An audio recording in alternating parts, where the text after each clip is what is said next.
ನಮಸ್ಕಾರ ಮಹೇಶ್ ಅವ್ರೆ. ನೋಡಿ, ಏನ್ ಮಾಡ್ತಾ ಇದೀರಾ? ಇನ್ನೇನೆ ಮಾಮೂಲಿ ಕೆಲಸ ಮಾಡ್ತಾವೆ ಹೊಲದಲ್ಲಿ.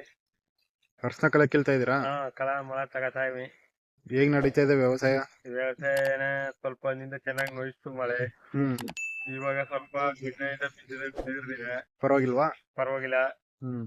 ಅದಕ್ಕೆ ಈಗ ಕಳ ಮಳ ಕೀಳ್ಬೇಕು. ಕಾಳು ಸಿಗ್ತಾ ಇಲ್ಲ, ಭಾರಿ ಕಷ್ಟ. ಆಳು ರೈತಗಳೆಲ್ಲ ಜಾಸ್ತಿ. ಲೇಬರ್ಸ್ ಗಳಿಗೆ ಎಷ್ಟು ಮಾಡಿದಾರೆ ಇವಾಗ? 250 ಡೈಲಿ ಡೈಲಿ ಕೊಡ್ಬೇಕು.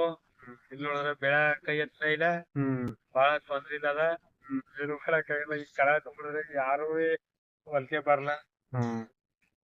ಆತರ ಪರಿಸ್ಥಿತಿ ಆಗ್ಬಿಡದೆ. ಬೀಟ್ರೂಟ್ ಮಾರಾಟ ಮಾಡಿದ್ರಲ್ಲ, ಎಷ್ಟಿದೆ ರೇಟು? ರೈಟ್ ಒಂದ 13 ರೂಪಾಯಿ 14 ರೂಪಾಯಿ ಇದೆ ಕೆಜಿಗೆ. ಕೆಜಿಗೆ. ಪರವಾಗಿಲ್ವಾ? ಎಷ್ಟಾಗಿದೆ?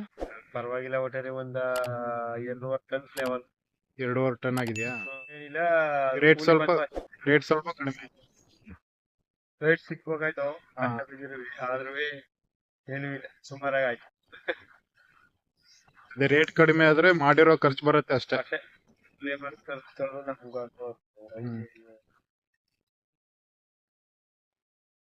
ಮತ್ತೇನ್ ಮಾಡಿದೀರಾ ಫಸಲು? ಮತ್ತೇನೆ ಅರ್ಚನೆ ಇದೆ, ಬಾಳ ಇದೆ. ಅದನ್ನೇ ವ್ಯವಸಾಯ ಮಾಡ್ತಾ ಇದೀರಾ? ಅದನ್ನೇ ಮಾಡ್ಬೇಕು. ತಗೈ ಮತ್ತೆ ಬಾಳ ಕಟ್ಟ ಹಾಕಿ ಬೀಟ್ರೂಟ್ ನೋಡಕ್ಕೆ ಎಲ್ಲ ಖರ್ಚು ಬೇಕಾದಷ್ಟು ಮಾಡ್ಬೇಕು. ಇವತ್ತಿನ ಇದರಲ್ಲಿ ಪರಿಸ್ಥಿತಿಲಿ ಎಲ್ಲ ಮನುಷ್ಯ ತರನೇ ಮೆಡಿಸಿನ್ ಕೊಡ್ಬೇಕು. ಇಲ್ಲಾಂದ್ರೆ ಅದು ಬರೋದೇ ಇಲ್ಲ. ಬಾರಿ ಕಷ್ಟ ಇವತ್ತಿನ ಪರಿಸ್ಥಿತಿಲಿ. ರೈತ ಮುಂದಕ್ಕೆ ಬರ್ಬೇಕಾರ ಏನು ಮಾಡಕ್ಕಾಗಲ್ಲ. ಅದಕ್ಕೆ ಏನೇ ಈ ತರ ಮಾಡ್ಕೊ ಹೋಯ್ತಾ ಇದೀನಿ. ಆದ್ರೂ ಏನೇ ನೆಲಕ್ಕೆ ತುಳಿದ್ಬಿಟ್ರು ಬಿಡಕ್ಕಾಗಲ್ಲ. ಏನಿರೋ ಮುಂದು ನುಗ್ತಾನೆ ಇರ್ಬೇಕು.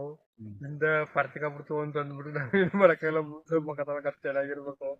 ಏನ್ ಮಾಡಕ್ಕಾಗಲ್ಲ. ವ್ಯವಸಾಯ ಮಾಡೋದೆಲ್ಲ ಜೀವನ ಅಂದ್ರೆ ಇಷ್ಟೇ ಕಷ್ಟಕರ. ಏನು ಮಾಡಕ್ಕಾಗಲ್ಲ.